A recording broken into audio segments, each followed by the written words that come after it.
Firstly, I'd like to express, both on behalf of Julian and myself, our full and unqualified support for the award of the Sakharov Prize to the people of Ukraine, who have shown great courage in the face of this dreadful war. I know that Julian wanted to say some more, and I'm hoping he can call at some point during the day. There's a further press conference at 5 o'clock in the Daphne Caruana Galicia room, and I hope to be able to convey some more words from him on that occasion if I manage to speak to him, because as you know, Julian is in Belmarsh High Security Prison in London, where he has been since he was arrested on the 11th of April 2019. That's over 3.5 years. He is under administrative detention. He is not serving a sentence.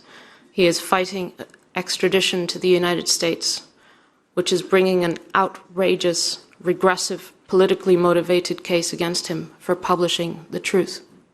Which brings me to my second point. I am very honored to share this panel with Francisco de Roo and the Colombian Truth Commission, Julian, for their incredible work. Julian and Wikileaks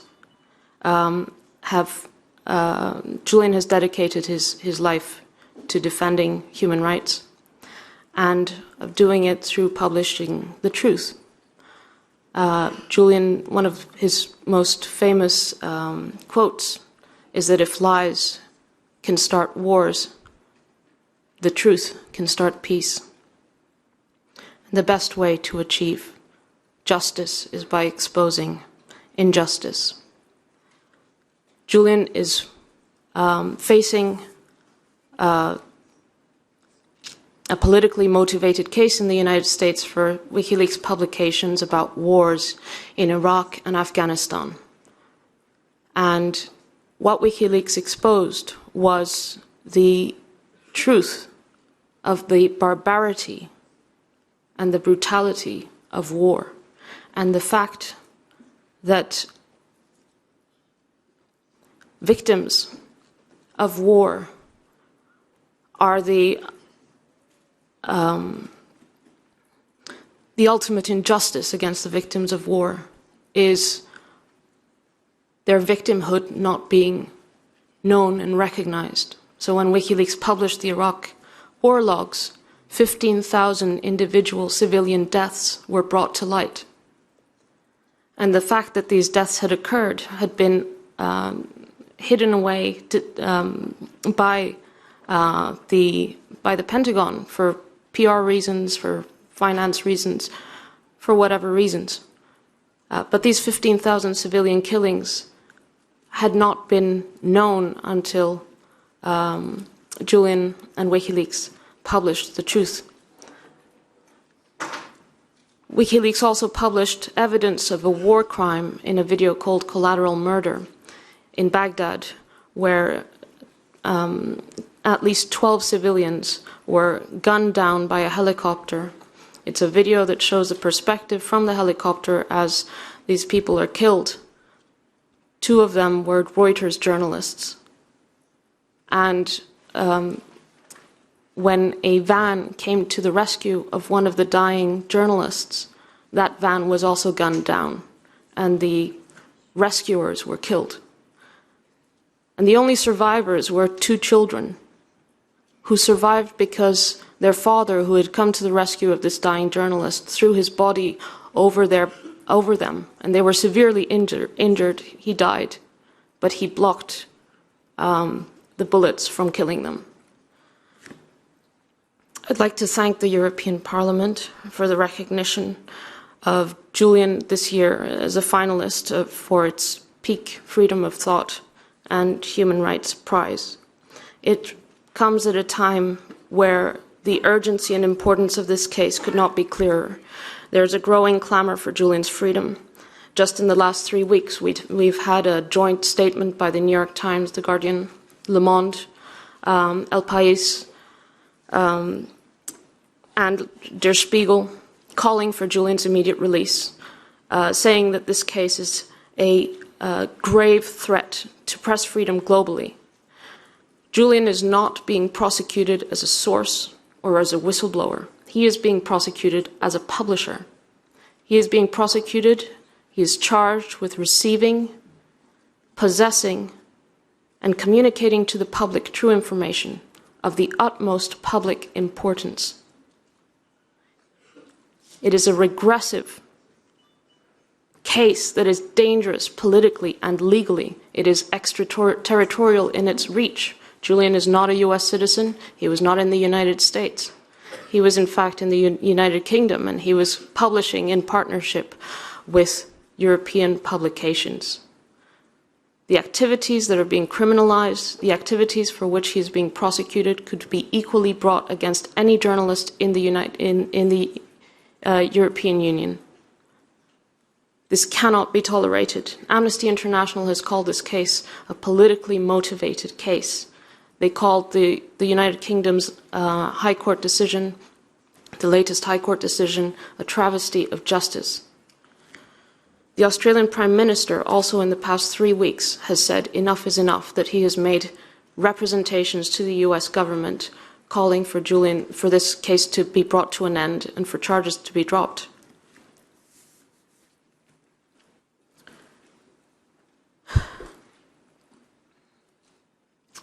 You asked how Julian's doing. He's suffering profoundly. He has no reason to be in a prison cell where he has remained for almost 4 years without charge in the UK.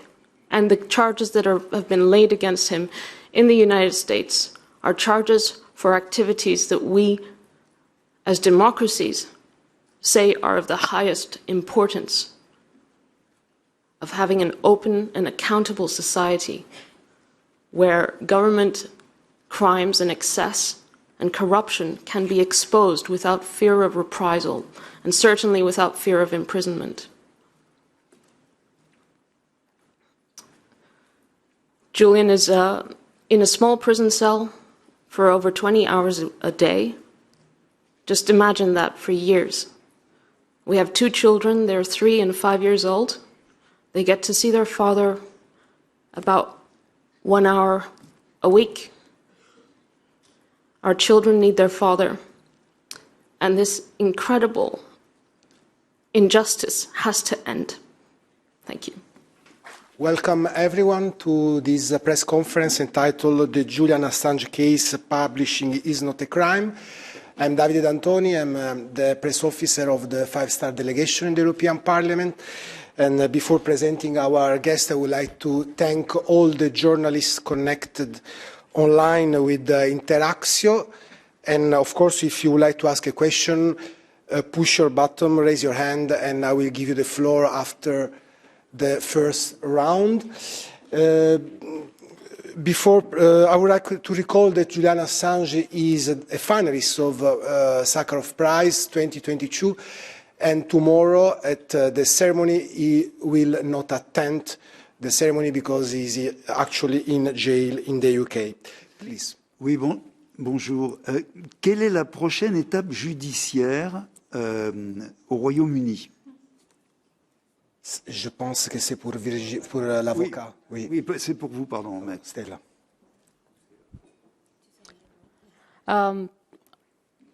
Julian is currently awaiting a decision by the UK High Court about whether the High Court will hear his appeal. It is not an automatic right. The application has been several months pending, and the decision by the High Court about whether there will be an appeal is expected at any moment. There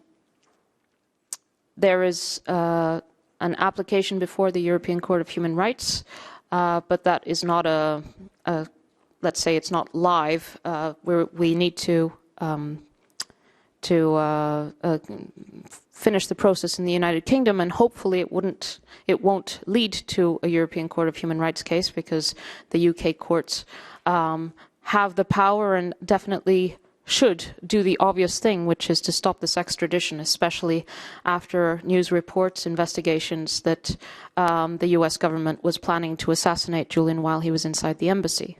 It is clear that the United Kingdom should not be extraditing Julian Assange, a publisher, to the United States, but regardless of all the press freedom arguments and the political motivations of this case, just the single fact that the Trump administration was elaborating plans to assassinate Julian should be sufficient to stop this extradition. And if the UK courts allow Julian's extradition in spite of this information being known, they are really putting their credibility on the line.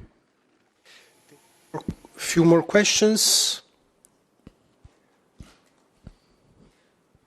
No? That's it? Okay. Thank you, everyone. Bye. Well, first, they are getting Julian. Then they will get you, me, everyone. This is a clear struggle for freedom of the press and for the right of citizens to know that which governments are doing behind their backs, supposedly on their behalf.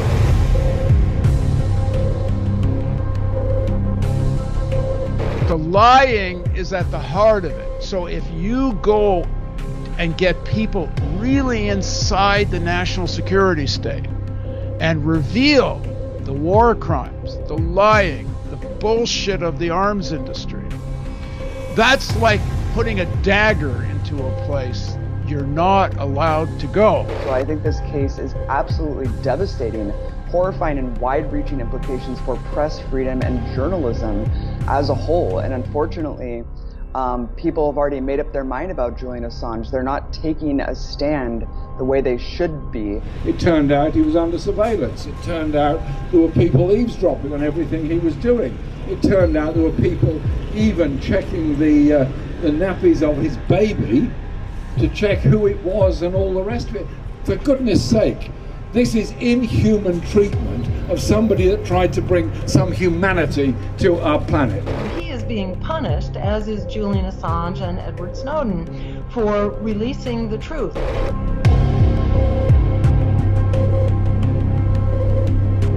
He's on death row. He will be on death row if he is extradited. A felon who confessed, who's one of the US's principal witnesses in this grotesque case. Not long ago, he confessed that everything he said was a fabrication. Not a word about him. If this man gets extradited to the United States, he will be tortured until the day he dies. The CIA was trying to murder Julian Assange or to capture Julian Assange. It may now be Julian and it may now be Glenn Greenwald, but who will be next? Julian is a publisher. Julian is also a son. He's a friend. He's my fiancé and a father.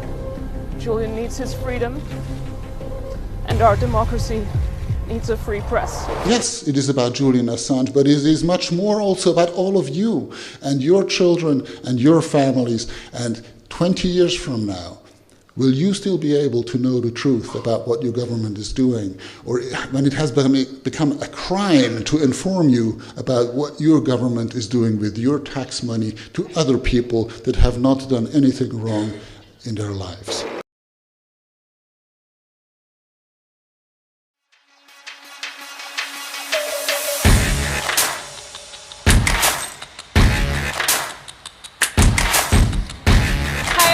I'm Taylor Hudak with Activists in Munich. I'm in London outside the Old Bailey courthouse.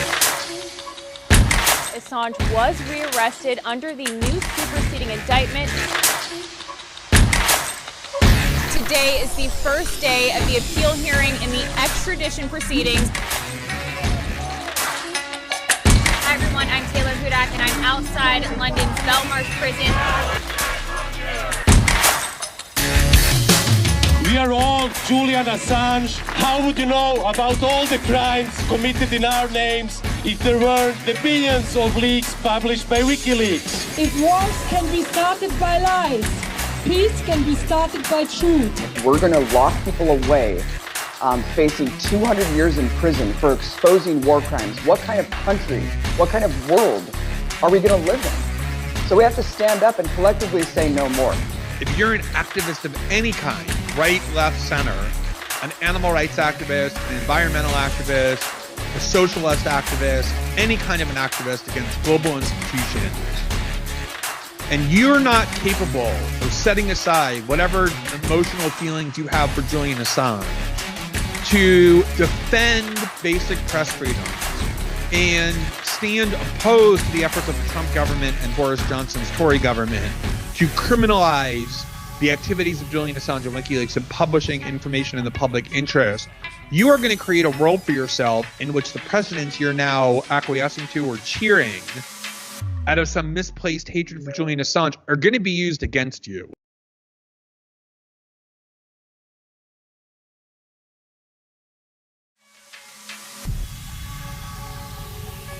When you're in a dark room, one person switching on the lights will make everyone see, right? Don't look for the light somewhere else. Go and switch it on yourself. We should all thank Julian for his courage and integrity in providing us with this precious gift at great cost to himself, much to our shame. But think about the opportunities that you have, right? Because there are no heroes. Nobody's going to save you, right? There are only heroic actions. There are only heroic choices. There are only people who moment by moment see bad things and recognize, maybe I can do something. Maybe I can't fix everything, but maybe I can make progress. Maybe I can make things better. Maybe I am the one that I'm waiting for. And as soon as you start thinking like that, you'll realize that you are. Free Assange, rock and roll.